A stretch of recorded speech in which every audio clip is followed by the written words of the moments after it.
Thanks so much for agreeing to do this. It was just your tweet the other day really struck a chord with me. Um, so can we talk that through a bit? Yeah, of course. Yeah, fire away. Firstly, can I just ask, how on earth was Antarctica? It sounds extraordinary.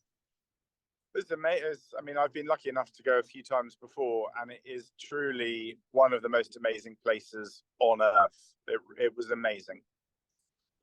And was this really the trigger point for this digital detox, would you say? Well, I have mini digital detoxes kind of throughout the year when I go to certain places where there's either intermittent mobile coverage or Wi-Fi coverage. So I've experienced, maybe a week of it, but to have sort of 4 whole weeks, and actually just before that it was Christmas when I tried to cut back anyway. So I kind of almost ended up having 6 weeks of either complete detox or reduced digital activity. And I think that is what has kind of inspired a change of kind of routine and change of digital digestion. Right. And you come up with this beautiful sort of metaphor in terms of nutrition, less sweets and cakes, better, more fruit and veg in terms of digital intake. So what sort of diet are you on now? Well, if the analogy that I gave about the metaphor of the food, it's that old saying, we are what we eat. So it's not surprising if you just eat fast food and sweets and crisps, you're not going to be particularly healthy. And if you're not particularly healthy, you're not going to be very happy. We ingest digital information, and the nutrition of that information is going to have a huge impact on our happiness. So I started noticing, like lots of people, with phones telling you how much screen time you'd had, how much you'd been on your devices. It was hours and hours and hours. So let's give an example. So today I'm in a car on this journey. I will have been in the car today for probably 5 hours. Yeah. And in the past, I would have been on my phone for the entire 5 hours. Head down, scrolling, writing emails, looking online, buying stuff online, looking at various news websites, scrolling again, and it would be 5 solid hours that I did. And I can tell you that is not good for your mental well-being, because what you're doing is you're overloading your senses in every sense of the word. So you're consuming unnecessary, you're consuming unnecessary information. Yeah. And what I kind of have noticed increasingly is that when I spend time with people for New Lives in the Wild, and we're in the middle of the woods, and I've got 1 week of detox, I notice I kind of come out feeling slightly clearer headed, but it's almost like an addiction to tobacco or alcohol, or whatever addictions people might have, that I cannot wait to get back online. And I flood my brain with all the latest information. I want to know minute by minute what has been going on in the war in Ukraine. I want to know minute by minute what has been happening in the news, what people are talking about. And I'm not saying that all of that isn't important and useful. Your job relies on sharing information with people. It's just how much we take away from it. And as I wrote in that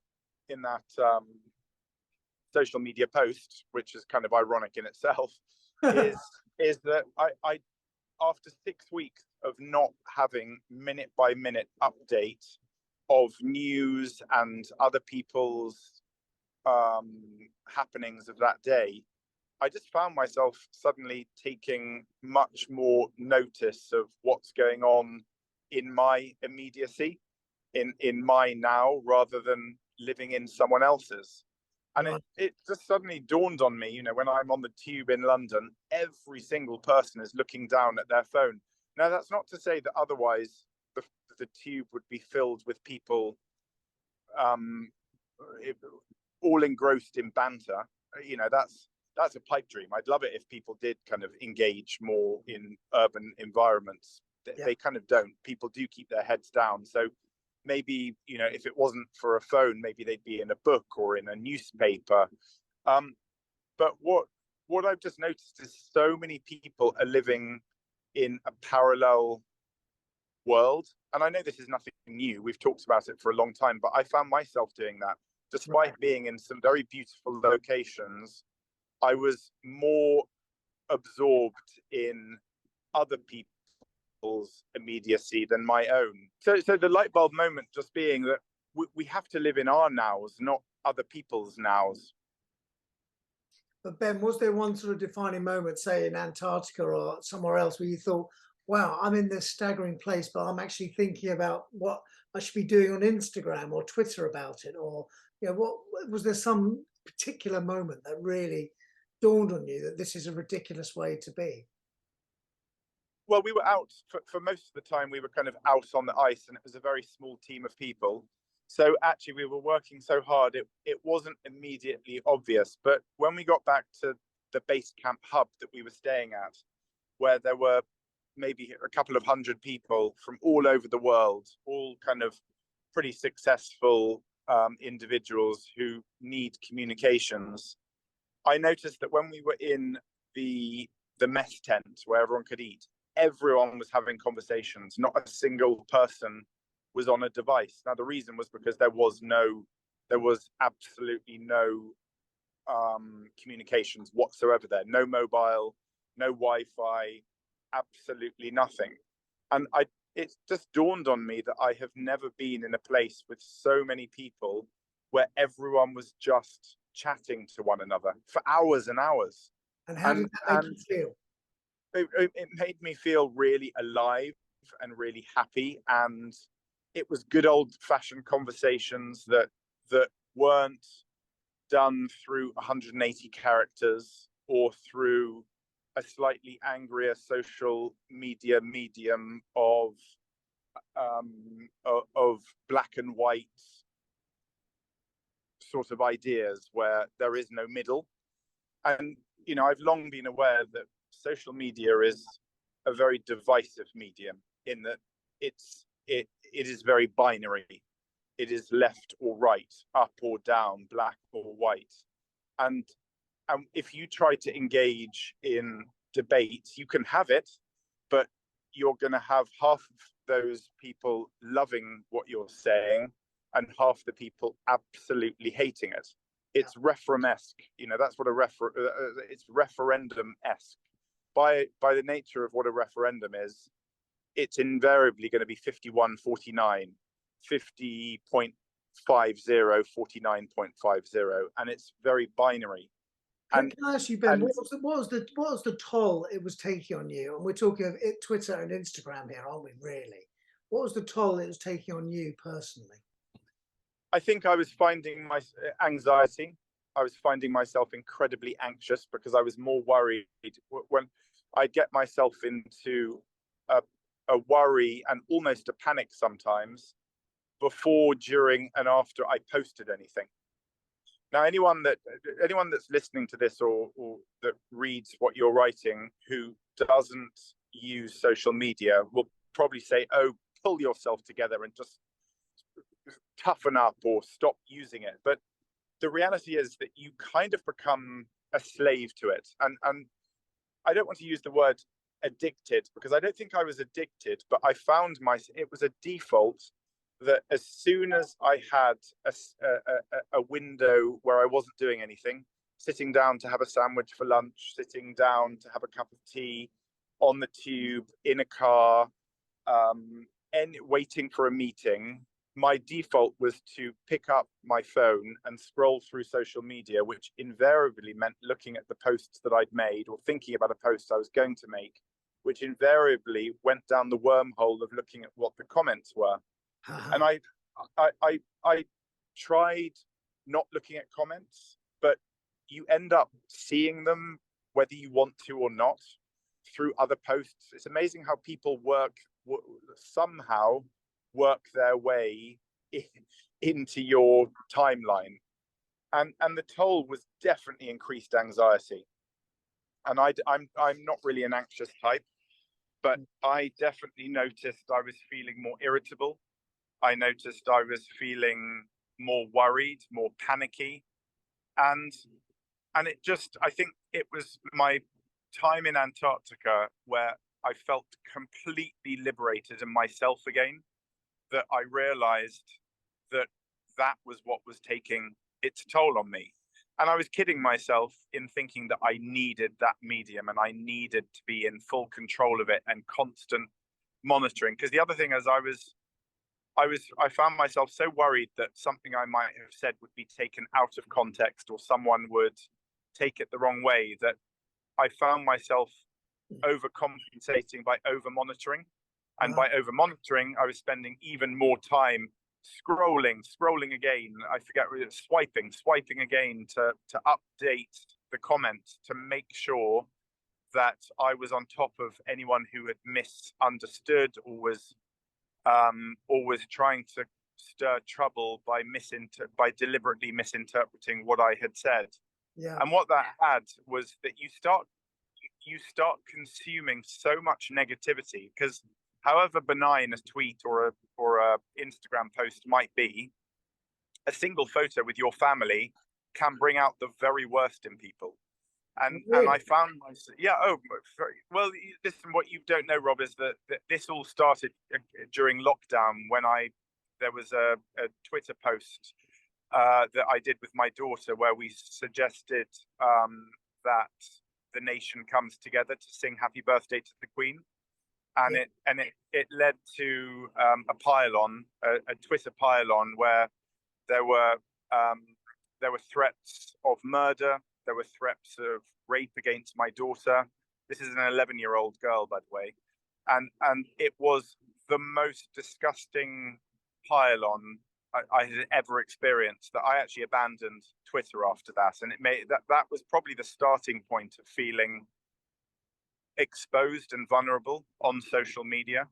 So Twitter had I had almost left that medium, but because of the impact that I had experienced. And I suspect that part of my anxiety left over, that carried on, was born through that. A legacy of that was definitely that I just became it almost castrated. I don't know if that's the word to use. It almost castrated me for having an opinion. It felt like the beauty of social media was always that it gave a voice to people like myself, who up until that point relied on people like you to interview us and to put it in the paper, and then you'd hear the real side of the public face. And then social media came along, and it was a beautiful moment where, wow, we can take back control. So actually, a mischievous journalist, I'm not you putting you in this, I'm kind of being glib with this, but a mischievous newspaper or journalist who's trying to get a good headline, actually we can clarify what we meant with that through the medium of social media. We can kind of almost take back control of misinformation. Yes. And I loved that. I found it really empowering that finally I could actually say what I thought about things. I could share my genuine thoughts on politics, on news, on gender, on all those topics that now I wouldn't even want to even mention something within the same breath of any of those topics, for fear of another pile-on, for fear of just bringing out the worst side in people. Now, those people are often just kind of described as trolls, and it's a dismissive word when people talk about trolls. I think a lot of people just think, well, what are you talking about? It's just some nefarious mischief mongers who are doing this. Often it's bots, and I'm also aware it's actually more women who experience the worst side of that than men online anyway. But what it does to your anxiety levels is that you're constantly on edge waiting for one of these to happen. And it can happen through the most benign of posts, photos, comments, thoughts, experiences. And to come full circle to this digital detox, yeah, what I kind of realized in Antarctica was that it was affecting me as a parent. I found myself with my senses not in the now with my children. I was worried about, I was constantly picking up my phone and just doing a quick scroll just in case. And yet we are, my wife and I as parents, telling our children how bad social media can be if you abuse it. And I was abusing it. And it's not, the important thing is this kind of digital nutrition does extend beyond just social media. I don't want to just use that medium. It can include obsessive news gathering. And I found myself doing it with multiple websites, going onto the Daily Mail website, the BBC website, Huffington Post, multiple BuzzFeed, multiple websites, trying to keep up to the absolute minute with all news. So and Ben, sorry to interrupt. So your screen time, generally that's what we're talking about, isn't it? So that has gone from a peak of what to what it is now. So are you doing sort of 50 hours a week, or and what? I mean, it was kind of every down moment, to be honest. I think it was, and remember that includes I kind of use my devices for reading books and for reading the newspaper and stuff, but it was really high. Yeah, I mean, just pick a figure. I wouldn't be surprised if it was, all those journeys that I do, I'm on the devices. I think it was probably up to about 50 hours a week. Yeah, I'm sure it was not far off that. And it's now, now? oh, I mean, it must be, I mean, I have no Instagram on my phone. So apart from one post, so I still want to engage. So I will still do a post a day, but it's very carefully managed how I post that, where I post it, when I post it. I actually I've found someone to help set up it so I can post them all in advance, a week ahead. I can think about what I want to say when I want to do it, and it's all done so that I don't even spend the whole day thinking about what I might do. So you do scheduled posts now? Yes, exactly. It's all done exactly like that. So it means today I actually don't even have access to a newspaper now. I didn't even bring my iPad, so I'm only on my phone. So apart from this call with you, which is actually which we're speaking to one another, which for me is something which I really enjoy, because I enjoy the process of conversing in verbal form. Today it's been pretty much zero. I haven't even listened to anything. I've been looking out of the window and actually enjoying the countryside and thinking about life and digesting, if that makes sense. Yeah. So if we come back to that nutrition, today has all been apples and pears and maybe some berries with the natural sugars in it. Right. And is the situation with Twitter the same? Is that all done by scheduled posts, or are you just not engaging? Yeah, right. It's all done. And can I just ask you, when all the trolls got in your head, why couldn't you just switch off comments and not engage with them, not talk, don't sort of listen to the noise? Could you not switch off? Do you know what? I experimented with all sorts of things because it was getting on top of me before I even went away to Antarctica. And I experimented turning off the comments and just doing the one way out posts. And do you know what? It felt like there were moments when I kind of wanted to hear people's engagement. I wanted to see part of that. Now, what I'm not necessarily doing now is looking. So all the comments are back on again, but I'm not necessarily looking at them. But I have someone to help me with that process. Now, this is not something that everyone can do, but remember, my social media usage is probably a bit different to, because it is part of my work. It's not, maybe there aren't exact parallels to people who are using social media for pure recreational purposes.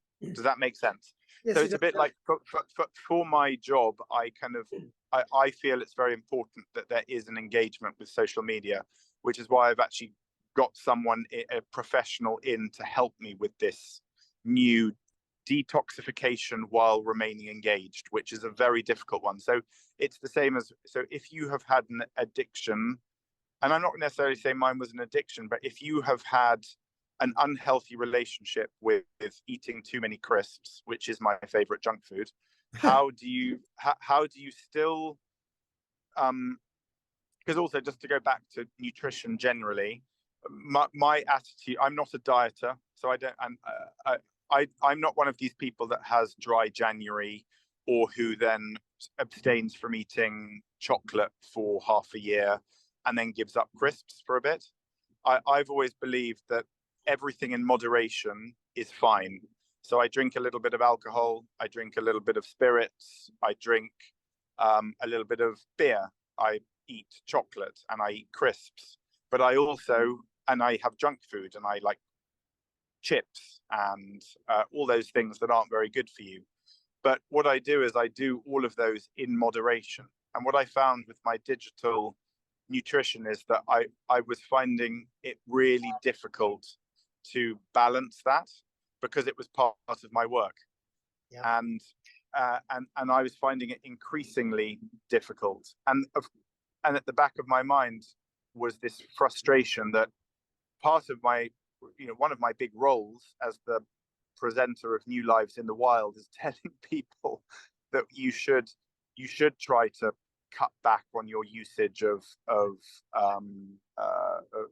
online of your online footprint, and you should kind of take a step back and live more in the now. And I wasn't doing it myself, so there was a great guilt around the fact that I was probably abusing my digital online usage more than I was telling others to do. So I was becoming a bit of a hypocrite myself.